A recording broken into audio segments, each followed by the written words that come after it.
হযরত উসমানে গনি রাদিয়াল্লাহু তাআলা আনহু আল্লাহর নবীর কলিজা টুকরা জামাতা। নবী দুইটা জি বিয়ে দিয়েছেন উসমানের কাছে। প্রথম বিয়ে দিয়েছেন রুকিয়াকে। রুকিয়া এন্তেকাল করছেন বদরের যুদ্ধের দিন। এরপরে বিয়ে দিয়েছেন হযরত উম্মে কুলসুমকে। নবীজির দুইটা জি পরপর একটা ছেলের কাছে বিয়ে দিয়েছেন। ওনার নাম হযরত উসমানে গনি। হযরত উসমানে গনি নবীজির দুইটি জি বিয়ে করছিলেন এবং নবী বলছিলেন উসমানে জিন্নুরাইন, আমার উসমান হলো দুই নূরের অধিপতি। জিন্নুরাইন, দুই নূরের অধিপতি। আমি নবীজির দুইটা নূর সে গ্রহণ করছে। একটা নূরের নাম রুকিয়া আর একটা নূরের নাম রুকে। আল্লাহু আকবার। আল্লাহর হাবিব সাল্লাল্লাহু আলাইহি সাল্লামের দুইটা জি উসমানকে দেওয়ার কারণে নবী উসমানের প্রতি অনেক খুশি ছিলেন। আল্লাহু আকবার। হযরতে উসমানের দ্বিতীয় স্ত্রী যেদিন মারা যায়, রুকিয়াও মারা গেলেন, উম্মে কুলসুমও মারা গেলেন। এরপরে আল্লাহর নবী জানাজায় বলেছিলেন, হাই রে, আমার যদি আরেকটা মেয়ে বিয়ার বাকি থাকতো, এটাও আমি উসমানের কাছে বিয়ে দিতাম। সোহান, আমার তো আর কোনো জি নাই। আরেকটা ছিল ফাতেমা, এটা তো আলীর কাছে বিয়ে দিয়ে দিছি। ওই সময় ফাতেমা আলীর ঘরে চলে গেছে। এই অবস্থাতে উম্মে কুলসুম মারা গেছেন। তো জানাজার মাঝে নবী বলছিলেন, আমি উসমানকে এত মহব্বত করি, একের পর এক দুইটা জি বিয়ে দিছি, আমার দুটা জির জানাজা আমি পড়াইলাম, আরেকটা যদি থাকতো আমার বিয়ের বাকি, এইটাও আমি উসমানকে দিতাম। সুবহান, কি পরিমাণ সন্তুষ্ট আল্লাহর হাবিব হযরত উসমানের উপরে ছিলেন। সেই উসমানে গনি আল্লাহর হাবিব সাল্লাল্লাহু আলাইহি সাল্লাম পরিষ্কার বলছেন, আবু বকর ফিল জান্নাহ, ওমর ফিল জান্নাহ, উসমান ফিল জান্নাহ। প্রথম ছিল আবু বকরের নাম, পরে ছিল হযরত ওমর ফারুকের নাম, এরপরে ছিল উসমানে গনির নাম। হযরত উসমানে গনি জান্নাতের মালিক ছিলেন। দুনিয়ার জমিনে যখন হাঁটতেন তখনই তাকে জান্নাতের টিকিট সার্টিফিকেট দেওয়া হয়েছিল। এরপরেও যখন তিনি কবরস্থানের পাশ দিয়ে হাঁটতেন, জায়গায় বসে যাইতেন। মানুষ তো গুরুস্থানে যায় কি করে, দাঁড়ায় দাঁড়ায় কবর জিয়ারত করে। উসমান কিছুক্ষণ দাঁড়ায় কবর জিয়ারত করার পরে বসে যাইতেন। সাহাবীরা বলতো, উসমান বসে গেলেন কেন? উসমান বলতো, আমার পায়ে কম্পন ধরেছে, আমি পায়ে শক্তি পাই না, আমি বসে যাই। যেরকম আল্লাহু আকবার। কবর দেখলে আমি কমজোর হয়ে যাই, কবর দেখলে আমার শরীরে কম্পন এসে যায়, আমি পায়ে শক্তি পাই না, আমি মনে হয় আমি এখনই মারা যাব। কবর দেখলে আমার এতই ভয় লাগে। সাহাবায়ে কেরাম বলতেন, উসমান, আল্লাহর নবী আপনাকে জান্নাতের অগ্রিম সুসংবাদ দিয়েছেন, টিকিট দিয়েছেন, এরপরেও কেন গো কবর দেখলে আপনি কান্দেন? হযরত উসমান বলতেন, আমার আব্বা জান ওই হাদিস যেমন বলেছেন, এ হাদিসে তো বলেছেন, কখন হাদিস, আল কবরু ইম্মা রাউজাতুম মির রিয়াজিল জান্নাহ আও হুফরাতুম মিন হুফানিন নার।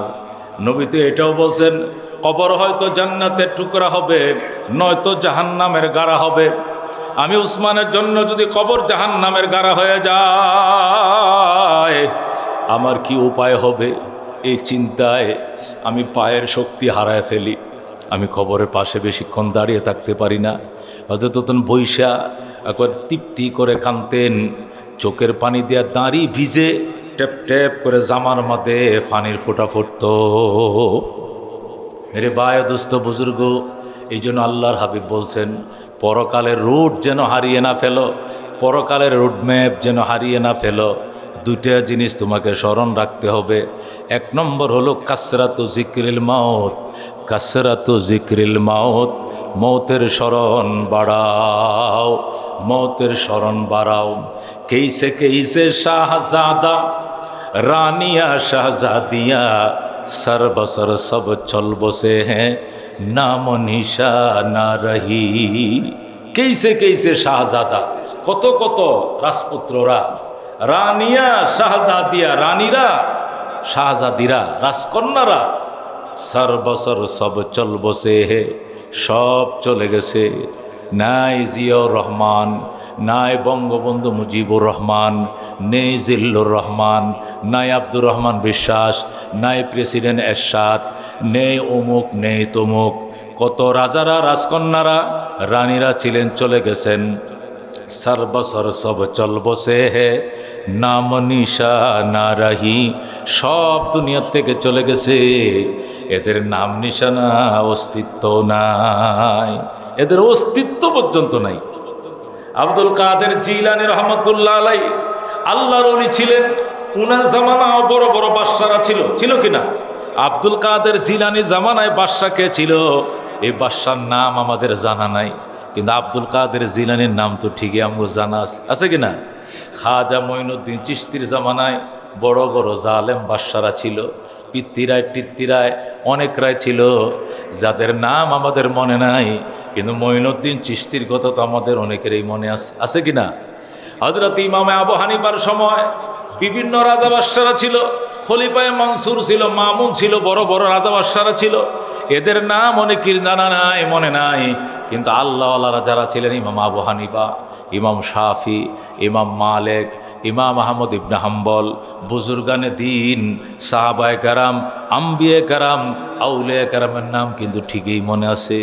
মেরে ভাই ও দোস্ত বুজুর্গ, নবীজির নাম খাই, চুমো খায়, আদর করি, আবু জেহেলের নাম মনে আছে বা নাই এটা দেখার বিষয় নয়, কিন্তু রহমতুল্লিল আলামিনের নাম আমাদের অন্তরে গাথা, কথা ঠিক কিনা? এটাই বাস্তবতা। এই জন্য বলতো যে কেইসে শাহজাদা রানিয়া শাহজাদিয়া, সর্বসর সব চল বসে হে নাম নিশা না রাহি। কত কত রাজপুত্ররা, রাজারা, রানীরা, রাজকন্যারা সকলে চলে গিয়েছে, নাম অস্তিত্ব তাদের এই দুনিয়াতে নাই। তাহলে কি বুঝলাম দোস্ত? নবীরাও নাই, রসুলরাও নাই, অলিয়া উলিয়ারাও নাই, কেউ নাই, আমরাও থাকবো না। এই মৌতের স্মরণ বেশি করতে হবে, বেশি করতে হবে।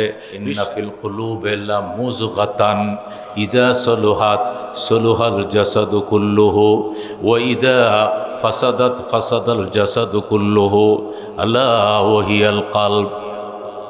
আল্লাহ রাব্বি বলেন, ইন্না ফিল জাসাদি লামুযগাতান, নিশ্চয়ই দেহের ভিতরে একটা গোশতের টুকরা আছে, ইজা সলোহাত, এই গোশতের টুকরাটা যখন বিশুদ্ধ হয়ে যায়, ভালো হয়ে যায়, সলোহাল জাসাদু কুল্লুহু, তামাম দেহটাই ভালো হয়ে যায়। ওইজা ফাসাদাত ফাসাদাল জাসাদু কুল্লুহু, আর যখন এই গোশতের টুকরাটা বিনষ্ট হয়ে যায়, পুরা 3.5 দেহটাই বিনষ্ট হয়ে যায়। সাহাবায়ে কেরাম বললেন, ইয়া রাসূলুল্লাহ, সেই গোশতের টুকরাটার কি নাম? রসুল বলেন, আলা ওয়াহিয়াল কালব, সাবধান সাবধান, সেই গোশতের টুকরাটার নাম হইল কলব। সোহা, এখানে এসে গর্বর তৈরি করে ফেলায়, এখানে এসে দলের মহব্বত, এখানে এসে নেতার মহব্বত, এখানে নেত্রীর মহব্বত, এখানে ব্যবসার মহব্বত, এখানে আর্জেন্টিনার মহব্বত, এখানে ব্রাজিলের মহব্বত, এখানে ইহুদি নাসারাদের মহব্বত। অথচ এখানে থাকার দরকার ছিল জান্নাতের মহব্বত, জান্নাতের মালিকের মহব্বত। এইখানেই আমরা আফসা বানায়া দিলটার মধ্যে একটা ধোঁয়াশা অন্ধকার তৈরি করে ডাইভার্ট করে ফেলে আমাদেরকে জাহান্নামের দিকে। ওই রুটের কথা আমরা ভুলে যাই, ওই মেন রুট আমরা হারিয়ে ফেলি। এই জন্য আল্লাহর হাবিব বলেন, ইন্না লিকুল্লি শাইইন সিকালা ওয়া সিকালাতুল কুলুবে যিকরুল্লাহ, নিশ্চয় সকল জিনিসের জন্য পরিচ্ছন্নকারী, পরিষ্কারকারী সেকালা আছে। সেকালা শব্দের অর্থ হলো রেত। রেত লোহার মধ্যে মরিচা পড়লে কামাররা রেত দেয়, ঘষা দেয়, আগুন দিয়ে ফেলে পুরে রেতটাতে যখন ঘষা দেয় তো মরিচিকাগুলো, জংগুলো উড়ে যায় কিনা? আমরা দেখি না কামার, এই যে রেত দিয়ে ঘষা দিলে মরিচিকাগুলো উড়ে যায়, এটাকে আরবিতে বলা হয় সেকালা। আল্লাহর হাবিব বলেন, ইন্না লিকুল্লি শাইইন সিকালা ওয়া সিকালাতুল কুলুবি যিকরুল্লাহ, সকল জিনিসের জন্য রেত আছে, আর আত্মার রেত, কলবের রেত পরিচ্ছন্নকারী হলো আল্লাহর জিকির। সুবহান, আল্লাহর জিকির যখন বন্দায় সব সময় সে সজাগ থাকবে, জিকিরে সজাগ, গাফেল থাকবে না। আল্লাহ তাআলার ইয়াদ, আল্লাহ তাআলার স্মরণ, পরকালের ভয়, জবাবদিহিতার ভয়, রবের ভয়, জান্নাতের আশা, জাহান্নামের ভয়, এগুলো যখন বন্দা সবসময় স্মরণে রাখবে, এখানে আর আফসা তৈরি করার সুযোগ ইবলিশে আর পাবে না, এখানে জাপসা তৈরি করার সুযোগ শয়তান আর পাবে না। আল্লাহর হাবিব সাল্লাল্লাহু আলাইহি সাল্লাম ইরশাদ করেন, ইন্না হাযিহিল কুলুবা তাসদাউ কামা ইয়াসদাউল হাদিদু ইজা আসাবাহুল মা। নবী বলেন, ইন্না হাযিহিল কুলুবা, নিশ্চয় এই আত্মাসমূহ তাসদাউ, মরিচিকা পড়ে। মুসলিম শরীফের হাদিস, ইন্না হাযিহিল কুলুবা তাসদাউ, এই আত্মাগুলো, মানুষের আত্মাসমূহের উপরে মরিচিকা পড়ে, জং পড়ে। কেমনে জং করে? রসুল উদাহরণ দিয়ে বলেন, কামা ইয়াসদাউল হাদিদু ইজা আসাবাহুল মা, যেমনিভাবে লোহার মধ্যে মরিচিকা পড়ে যখন লোহায় পানি লাগে। লোহায় পানি লাগলে, লোহা রড আপনি ফালায় রাখছেন রোডে, বৃষ্টির পানিতে ভিজতেছে, রোদে শুকাইতেছে, বৃষ্টিতে ভিজতেছে, রোদে শুকাইতেছে, কয়দিন পরে দেখবেন কি হয়ে গেছে, মরিচিকা ধরছে। ধরছে কিনা? এই রড বাড়িওয়ালারা বাড়ি বানায় না, রড যদি ফালায় রাখে বাড়ির কাজ ধরে না, ধরে না। মিস্ত্রি কো, বস কাজ ধরেন, লোহায় কিন্তু মরিচা ধরছে, লোহার কালার চেঞ্জ হয়ে যায়, করে কিনা? আল্লাহ হাবিব বলেন, ইন্না হাযিহিল কুলুবা, নিশ্চয় এই আত্মাসমূহ তাসদাউ, মরিচিকা লেগে যায়। কেমনে? কামা ইয়াসদাউল হাদিদু ইজা আসাবাহুল মা, যেমনিভাবে লোহার মধ্যে পানি লাগলে মরিচিকা পায়, মানুষ যখন পাপ করে আত্মার মধ্যে মরিচিকা লেগে যায়। কিলা ওয়া মা জালাউহা ইয়া রাসূলুল্লাহ, সাহাবায়ে কেরাম জিজ্ঞাসা করলেন, ইয়া রাসূলুল্লাহ, এই মরিচিকা দূর করার উপায় কি? এই মরিচিকা দূর করার ব্যবস্থা কি, বন্দোবস্ত কি? রসুল বলেন, ক্বালা কাসরাতু যিকরিল মাউত ওয়া তিলাওয়াতুল কুরআন। সুবহানাল্লাহ। আল্লাহ রাব্বি বলেন, দুইটা মেডিসিন, দুইটা ঔষধ তোমাকে ব্যবহার করতে হবে, তাহলে তোমার অন্তরের মরিচিকা দূর হবে, জং দূর হবে, শক্ত আত্মা নরম হবে, দুনিয়ামুখী আত্মা পরকালমুখী হবে, জান্নাতমুখী হবে। এই দুইটা মেডিসিন হলো, এক নম্বর কাসরাতু যিকরিল মাউত, মৌতের স্মরণ বাড়াইতে হবে। এক নম্বরে কাসরাতু যিকরিল মাউত, মৌতের স্মরণ বাড়াও, মৌতের স্মরণ বাড়াও। मौत जिस दिन आ गई दुनिया की दौलत क्या हुई, रूह तन से उड़ गई मुर्दा की हालत क्या हुई। मौत जिस दिन आ गई, मरण যেদিন এসে যাবে, দুনিয়া কি দৌলত क्या हुई, দুনিয়ার দন দৌলত 10 তলা 20 তলা কি হবে? কিছুই হবে না। শুধু চেয়ে চেয়ে কাঁদবা আর বলবা, হায় কষ্টের বাড়ি, তোরে রেখে গেলাম, আমি কোথায় যাই নিজেও জানি না। সেই বাড়ির দিকে তাকায়া তাকায়া, সুন্দর কালারের দিকে তাকায়া তাকায়া, সুন্দর সুন্দর ফিলারের দিকে তাকায়া তাকায়া শুধু চোখের পানি ছাড়বে মানুষ। আর সন্তানরা বলবে, বাবা কাঁদছো কেন? কোন আফসোসে তুমি কাঁদছো? বাবাই বলবে, পুত্রে টাকা পয়সা দন দৌলত অভাব ছিল না, রেখে যাচ্ছি দুটি খালি হাত, খালি হাত যাচ্ছি, এই জন্যই কান্দি, কিছু নিয়ে যেতে পারলাম না। এই জন্য মেরে ভাই ও দোস্ত বুজুর্গ, আল্লাহ রাব্বি বলেন, সেই রুট ম্যাপ, জান্নাতের রুট ম্যাপ যেন তুমি ভুলে না যাও। টাকা পয়সা তোমার লাগবে, টাকা পয়সা তুমি ইনকাম করবা, ঠিক আছে, অসুবিধা নাই, তবে এই টাকা পয়সায় তোমাকে যেন এখানে আফসা ফেলে না দেয়, এখানে ঝং ফেলে না দেয়। পরিষ্কার করে রাখবা, সব সময় পরিষ্কার করে রাখবা। আল্লাহু আকবার। ইঞ্জিল চলবে কিন্তু গরম যেন না হয়ে যায়, ফাঙ্কা কিন্তু সব সময় লাগায় রাখে। 10 মিনিটের জন্য যদি ফ্যান বন্ধ হয়ে যায়, ইঞ্জিল কিন্তু ওভার হিট হইয়া গাড়ি জ্বলে যায়। এই জন্য ইঞ্জিল চলবে কিন্তু ফাঙ্কাও চালু রাখতে হবে, যাতে অতি গরম না হয়ে যায়। মেরে বায়া দুস্থ বুজুর্গ, দুনিয়াতে আছি, দুনিয়া লাগবে। বাজারে গেলে টাকা ছাড়া বাজার দিবে না, চাউলের দোকানে গেলে টাকা ছাড়া চাউল দিবে না, মেডিসিনের দোকানে গেলে টাকা ছাড়া ঔষধ দিবে না। টাকা লাগবে, কিন্তু টাকা যেন আমার রোড ম্যাপ হারিয়ে না ফেলে, টাকা যেন আমার পরকালের টার্গেটকে ভোলায় না দেয়, আমি মূল রাস্তা যেন বলে না যাই। এই জন্য আল্লাহর হাবিব বলেন, এই আফসা দূর করার জন্য, এই জং আর মরিচিকা দূর করার জন্য দুটি রেত তোমাকে ইউজ করতে হবে। এক নম্বর রেত হলো কাসরাতু জিক্রিল মৌত, মৌতের স্মরণ বেশা বেশি। একবার স্মরণ করলাম নয়, দুইবার, বারবার বারবার, উঠতে বইতে যেন মরণ চোখের সামনে বাসে, অন্যের মরণ দেখে যেন শিক্ষা হয়। মাঝে মাঝে গুরুস্থানের পাশে যাওয়া, কবর জিয়ারত করা, কল্পনা করা, এই মাটির নিচের মানুষটাও তো মাটির উপরে আমার সঙ্গে হাঁটতো, কত হোটেলে নাস্তা করছি একসাথে, কত দেন দরবার করছি একসাথে, কত মিছিল মিটিং করছি একসাথে। এই লোক আমার সাথেই ছিল, আমার ডান পাশে মিছিলে থাকতো, আমার বাম পাশে থাকতো সংগ্রামে এবং নেতৃত্বে, অথবা না ব্যবসা বাণিজ্যে, অথবা চাকরি বাকরিতে একসাথে ছিলাম। আজকে উনি মাটির ওপারে আর আমি এপারে, আমাকেও তো একদিন ওপারে যেতে হবে। এই কথাটা যেন বারবার মনে হয়, তাহলে মনের আফসা, দিলের আফসা দূর হয়ে যাবে। সুবহানাল্লাহ।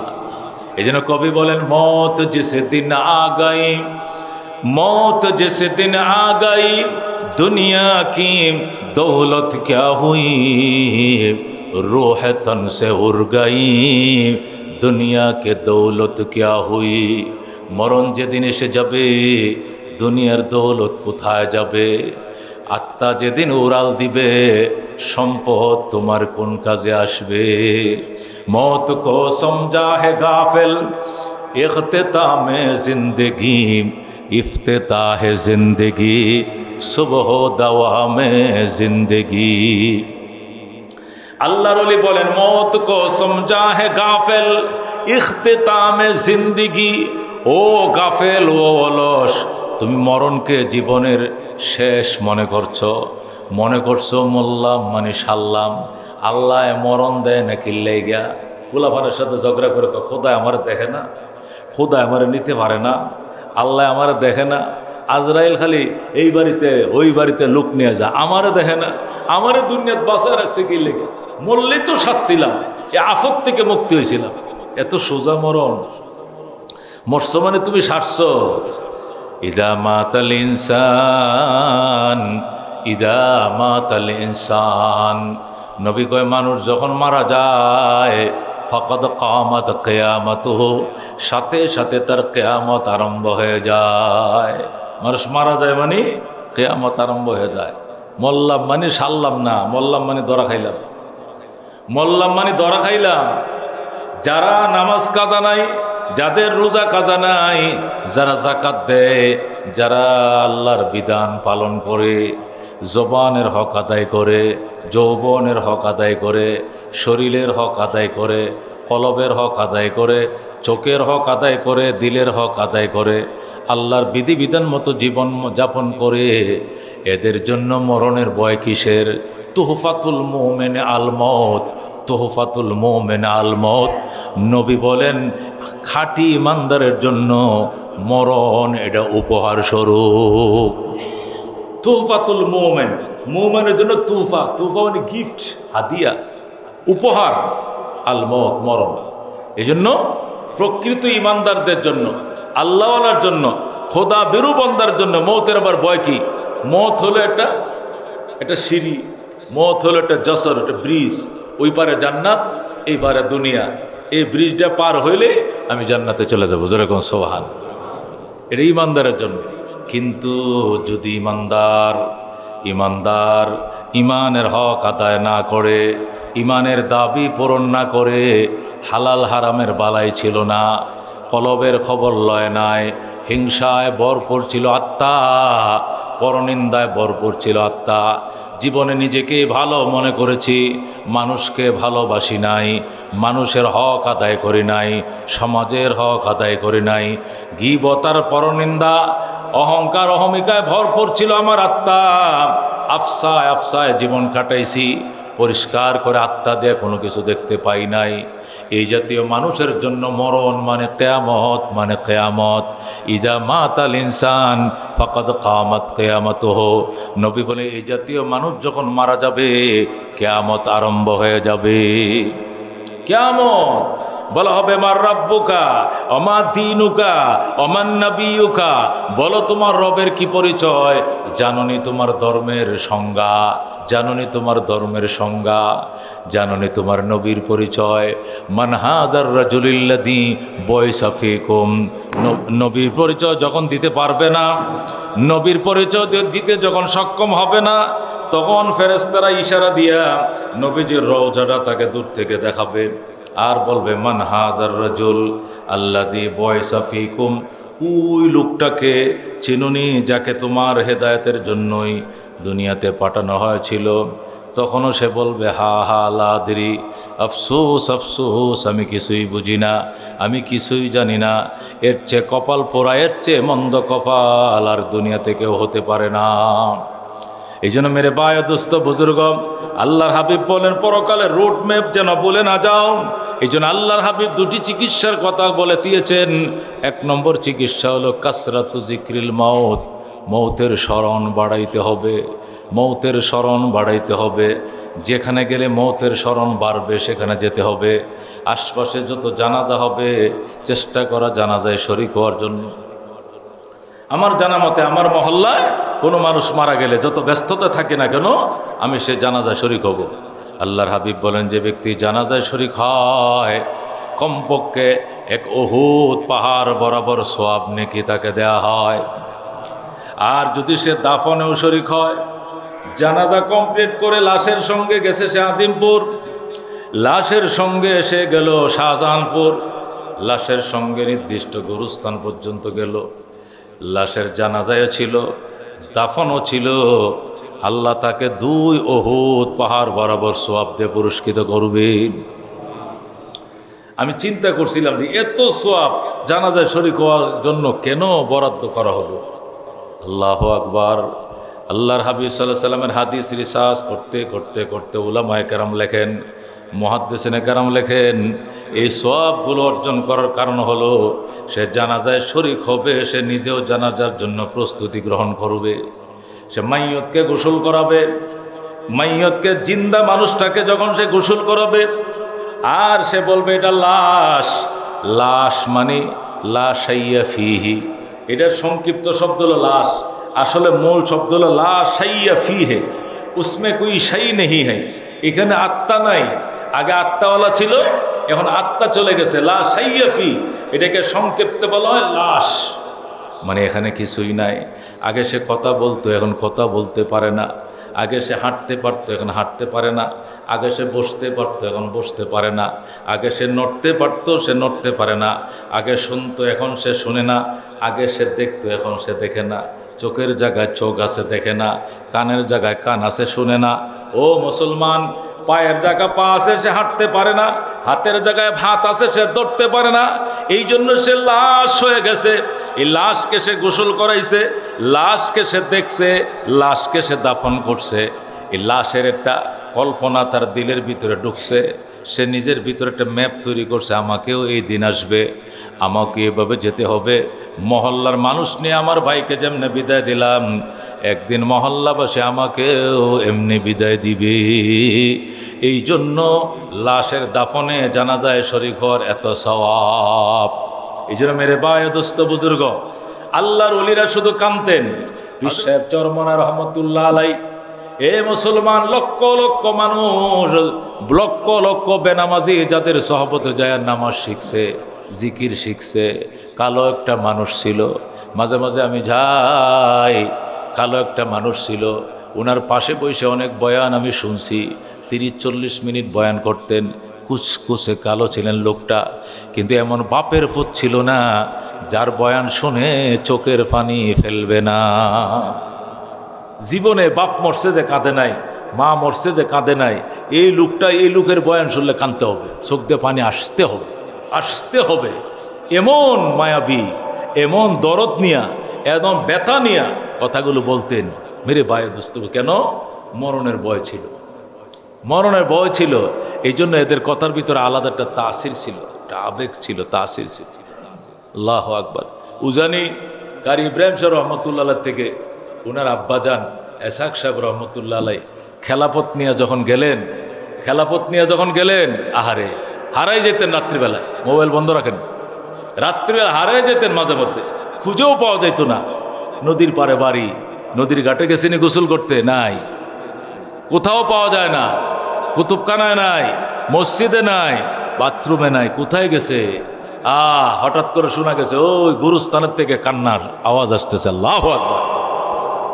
হঠাৎ শোনা গেছে নিম গাছের তলে বইসা, এটা ফিরিতে বইসা কান্তাছে আমার প্রাণ পাখি রে,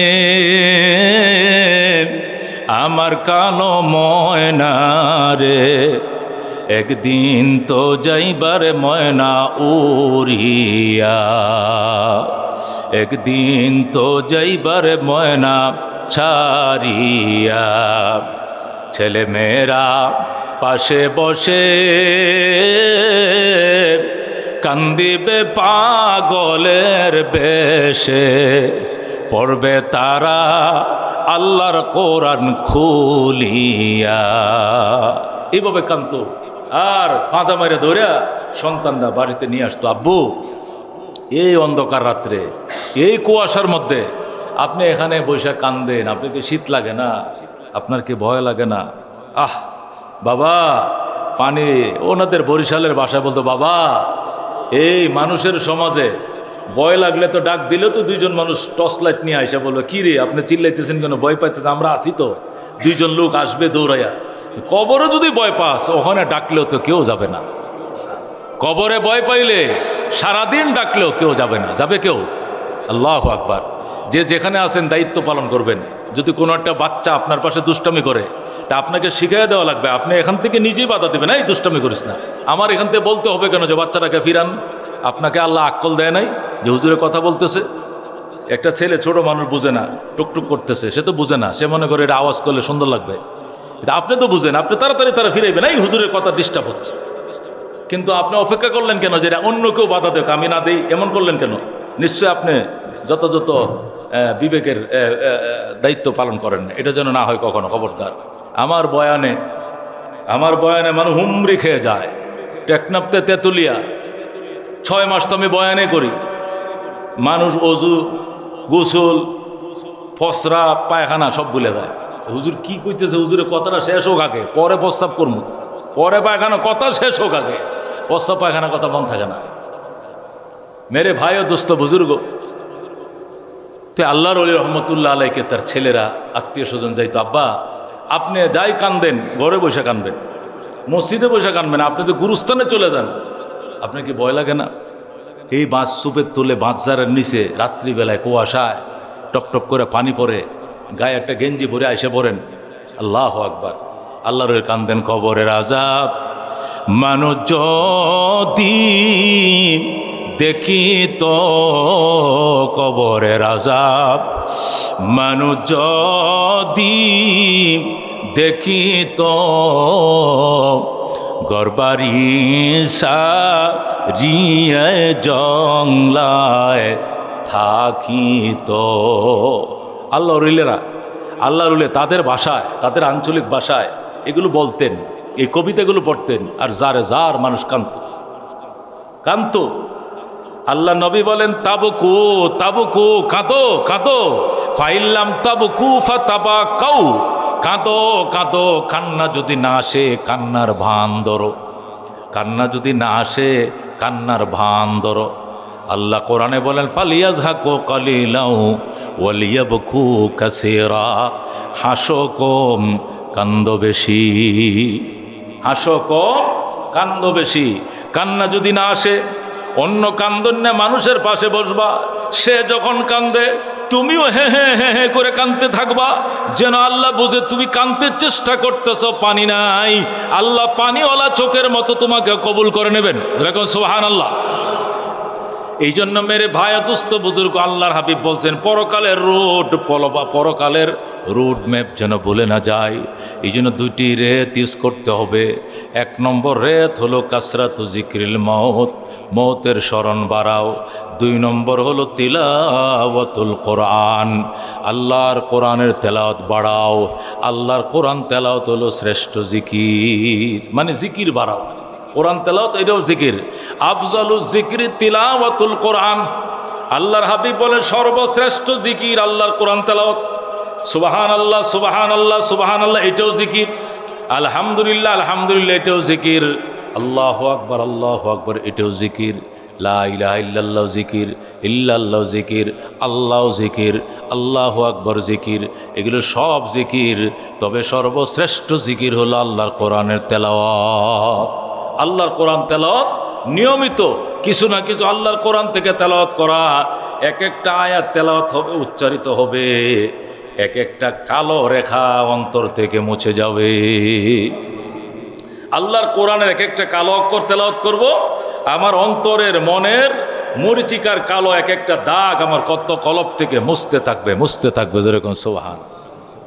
এই জন্য আল্লাহর হাবিব বলছেন ইন্না হাযিহিল কুলুবা তাসদাউ, এই আত্মায় মরিচিকা পড়ে, কামা ইয়াসদাউল হাদিদু ইযা আসাবাহুল মা, যেমনিভাবে লোহায় পানি লাগলে মরিচিকা পড়ে। কিলা ওয়া মা জিলাউহা ইয়া রাসূলুল্লাহ, নবী গো লোহার মরিচিকা দূর করার জন্য রেত আছে, অন্তরে মরিচিকাদের দূর করার রেত কই পাবো? নবীকে দুইটা রেত দিলাম, একটা হলো মরণের স্মরণ বাড়াও, আরেকটা আল্লাহর জিকির বাড়াও। এই দুইটা রেত যদি ইউজ করতে পারি মুসলমান, তাহলে এখানে আফসা পড়বে না, জাফসা হবে না, দিলের ভিতর ময়লা পড়বে না। নবী বলেন আশ-শাইতান জাসিমুন আলা কালবে বনি আদম, আশ-শাইতানু জাসিমুন আলা কালবে বনি আদম। নবী বলেন নিশ্চয় শয়তান জাসিম শব্দের অর্থ হলো আসন মেরে বসে। আসন মেরে বসা পর্যন্ত এইভাবে একবার এইভাবে বসে কি জন্য? দীর্ঘ সময় বসে থাকবে, এই জন্য ভালো করে বসো, পাউডা বাস করে বসো, লম্বা সময় বসতে হবে, ওইভাবে বসে বেশিক্ষণ থাকতে পারবে না।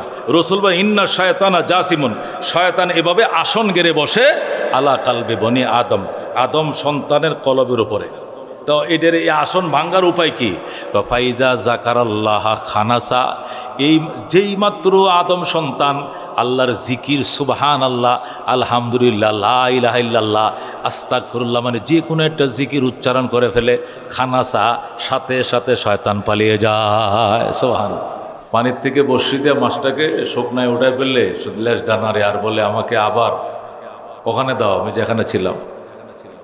পাগল হয়ে যায় আবার পানিতে যাওয়ার জন্য, কারণ তার স্বর্গরাজ্য পানি। পাখির জন্য বাগান যেমন, মাছের জন্য পানি যেমন, ইমানদারের জন্য আল্লাহর ঘর মসজিদ তেমন। যেরকম সুবহান। একটা পাখি কত আদর করে দুধ, কলা, চাউল, বাদাম, মানে সে যা খায় সব দিয়ে রাখছে। একটা মালাইয়ের মধ্যে দিছে দুধ, একটাতে কলা, একটাতে গম, একটা মধ্যে ভুট্টার, এই নানান ধরনের যেটা সে খায় সব দিয়া রাখছে। ধনী মানুষ খাঁচাটা স্বর্ণ দিয়ে বানাইছে, স্বর্ণের খাঁচার মধ্যে ময়নারে রাখছে। এরপরেও ময়না ফাঁক দিয়ে শুধু মুখ বের করে, মানে সেখানে থাকতে চায় না। তো মালিক জিজ্ঞাসা করে, বেটা 120 টাকা কেজি দুধ আমি খাই না, তুরে খাওয়াই। 40 টাকা হালি সাগর কলা, তুরে খাওয়াই, আমার পরাণে দেয় না। দামি খাঁচায় তোরে রাখলাম, তোর কি অভাব? তুই শুধু খাঁচার পিঞ্জারার ফাঁকে ফাঁকে মুখ বের করিস, কেমন যেন তোর এখানে ভালো লাগে না, ঘটনা কি? তো বুলবুল বলে, ভাই কলাও লাগতো না, দুধও লাগতো না, গমও লাগবে না, বসিও লাগবে না, খালি মুখটা খুলে দেন, আমি বাগানে চলে যাই। বাগানে না খায়া থাকলে আমার শান্তি। সুবহান। কে বুলবুল দর কফস বাসদ, চমন রায়াদ মিদারদ। কে বুলবুল দর কফস বাসদ, চমন রায়াদ মিদারদ। ডক্টর ইকবাল বলেন, মুসাফির হার কুজা বাসদ, ওতন রায়াদ মিদারদ। কে বুলবুল দর কফস বাসদ, চমন রায়াদ মিদারদ। সুবহানাল্লাহ। আল্লামা ইকবাল বলেন, মুসাফির হার কুজা বাসদ, মুসাফির মানুষ যে বিদেশে গেছে কাজের সন্ধানে, টাকা ইনকামের জন্য, অথবা অন্য কোনো কাজে বেড়াইতে গেছে, যেখানেই থাকুক না কেন, যত উন্নত দুনিয়াতে বসবাস করুক না কেন, আমেরিকা, লন্ডন, ইতালি, অস্ট্রেলিয়ার মতো ধনী দেশগুলোতেও আপনি গেছেন বেড়াইতে, অথবা কাজের সন্ধানে টাকা ইনকাম করার জন্য, মন ওই ফকির দেশ, গরিব দেশ, মিসকিন দেশ বাংলাদেশের জন্য উথাল পাগল। ডেইলি 3 বার ফোন করে, সকালে আবার দুপুরে আবার রাত্রে ফোন করে। এই গরিব দেশের জন্য মন উথাল পাগল।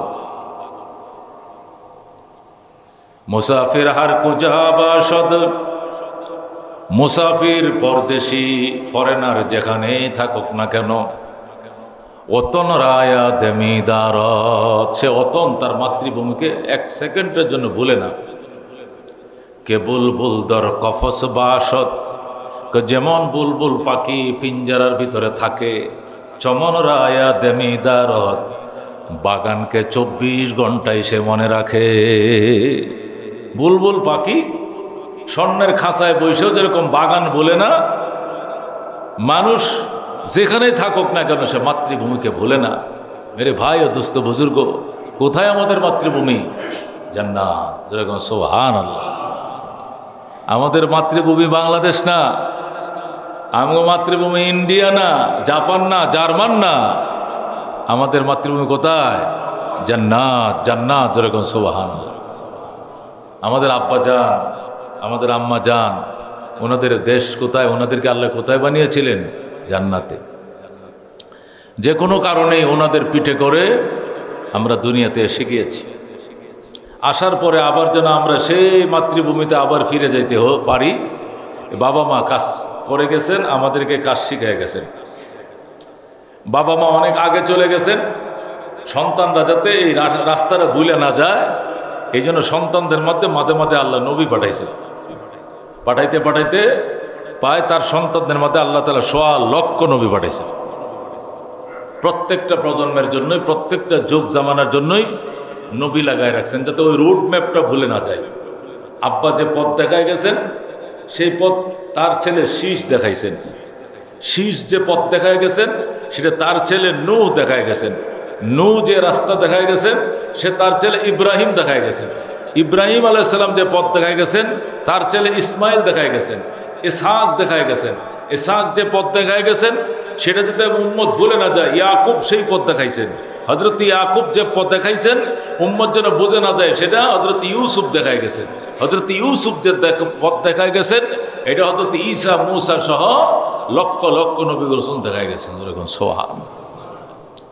আমাদের বাড়ি জান্নাত। আমাদের আব্বা আম্মা জান্নাতে ছিলেন, ওনাদের পিঠে করে আমরা দুনিয়াতে চলে আসছি। আব্বারে পাঠাইছেন আল্লাহ ইন্ডিয়াতে, শরণদ্বীপে, সেই তখনকার বড় ইন্ডিয়া যারা ছিল একসাথে মহাভারতের, এখন তো শ্রীলঙ্কায় পড়ছে, সেখানে তিনি পড়ছিলেন। আর আম্মাকে ফেলছেন হলো জেদ্দায়। জেদ্দা মানে দাদি, ওই দাদির নামে এই নগরীটাকে কিয়ামত পর্যন্ত জেদ্দাই বলবে, দাদির নগরী। এই জন্য হযরত হাওয়া আলাইহিস সালাম মক্কা নগরে ইন্তেকাল করেছিলেন, জুমরাতে, যেখানে শয়তানকে পাথর মারে এর পাশেই একটা এলাকার মধ্যে উনি ইন্তেকাল করছিলেন। কিন্তু ওনার দাফন শেষ পর্যন্ত আবার জেদ্দাই করা হয়েছে।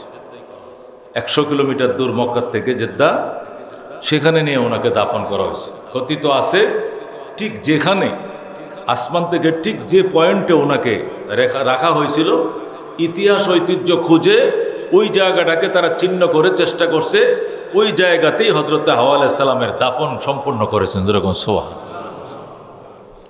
আমি গত সপ্তাহের আগেই তো, আসার আগে, মানে যেদিন আমাদের ফ্লাইট এর একদিন আগে আমাদেরকে আমাদের এজেন্সিওয়ালা জেদ্দা নিয়ে গেছিল। নিয়ে আমাদেরকে 3টে জিনিস দেখাইছে। প্রথম দেখাইছে হলো কাসাস মসজিদ, যেখানে চোরকে হাত কাটে, জেনাকারকে পাথর মারে, যেখানে যেখানে ইসলামী আইনগুলো, কোরআনের আইনগুলো বাস্তবায়ন করে, ওই যে জায়গাতে ওই একটা মসজিদ আছে বড়, এটাকে কেসাস মসজিদ বলে। ওইটার সামনে একটা নির্দিষ্ট জায়গা, তো সেখানে সেই মসজিদটা এবং ওই জায়গাটা আমাদেরকে দেখানোর জন্য তো এটা দেখলাম। এরপরে আমাদেরকে নিয়ে গেল হযরত হাওয়া আলাইহিস সালামের কবর জিয়ারতের জন্য। সুবহানাল্লাহ। আমাদের আম্মা যান, আম্মা বললেও বলা যাবে, দাদিমা বললেও বলা যাবে, নানিমা বললেও বলা যাবে, grand mother, grand father, mother সবে ওনাকে বলা যাবে। উনি কে? হযরত হাওয়া আলাইহিস সালাম। সেই কবর জিয়ারত করলাম। এরপরে আমাদেরকে নিয়ে যাওয়া হলো লোহিত সাগরের, আরব সাগরের পাশে। এই আরব সাগরের পাশে গেলাম, আরব সাগর দেখলাম, দেখে টেকে আবার আমাদেরকে নিয়ে আসা হলো। মেরে ভাই দুস্থ বুজুর্গ, সে আম্মা জান আর আব্বা জান দুইজনের 350 বছরের বিচ্ছেদের পর আরাফার ময়দানে তাদের সাক্ষাৎ হয়। সুবহানাল্লাহ। সাক্ষাৎ হওয়ার পর থেকে তারা আবার সংসার গড়া শুরু করেন। তাদের সংসারে বাচ্চা হয়েছে। সেই বাচ্চাদের থেকে বাচ্চাদের থেকে বাচ্চা হইতে হইতে আমরাও হযরতে আদম আলাইহিস সালামের, হাওয়া আলাইহিস সালামের বংশধর। ওনাদের পিঠে করে আমরা মাতৃভূমি জান্নাত থেকে দুনিয়াতে চলে এসেছিলাম। আমাদেরকে আবার সেই জান্নাতে যেতে হবে। এই জন্য রাস্তা বলা যাবে না, রাস্তার ম্যাপ আমাদেরকে ঠিক রাখতে হবে যাতে আমরা ওই পথ বলে না যাই। এই জন্য যুগে যুগে নবী রাসূল এবং কিতাবাদি পাঠাইয়া, কিতাব দিয়ে পড়াইছে আর নবী দিয়ে দেখাইছে। নবী দিয়ে দেখাইয়া দিছে, কোরআন দিয়ে শিখাইয়া দিছে। শিক্ষা এবং দীক্ষা দুইটার জন্য কিতাবও পাঠাইছেন, রসুলও পাঠাইছেন, নবীও পাঠাইছেন। আমরা যেন সেই জান্নাতের পথ ভুলে না যাই। আর সেই পথটাকে বলে যাওয়ার জন্য, সেই পথটাতে আমরা যদি বিচ্যুতি ঘটাই, সেই রাস্তা যেন আমরা ভুলে যাই, এই জন্য এই জায়গার মধ্যে কলবের ভিতরে শয়তান আফসা তৈরি করে ফেলে, ধোঁয়াশে তৈরি করে ফেলে, আফসা তৈরি করে, এখানে ঘোলাটে অবস্থা তৈরি করে। যে জায়গার মধ্যে ওই দেশের মহব্বত থাকার কথা ছিল, এই জায়গার মধ্যে দুনিয়ার মহব্বত ঢুকায় দেয়।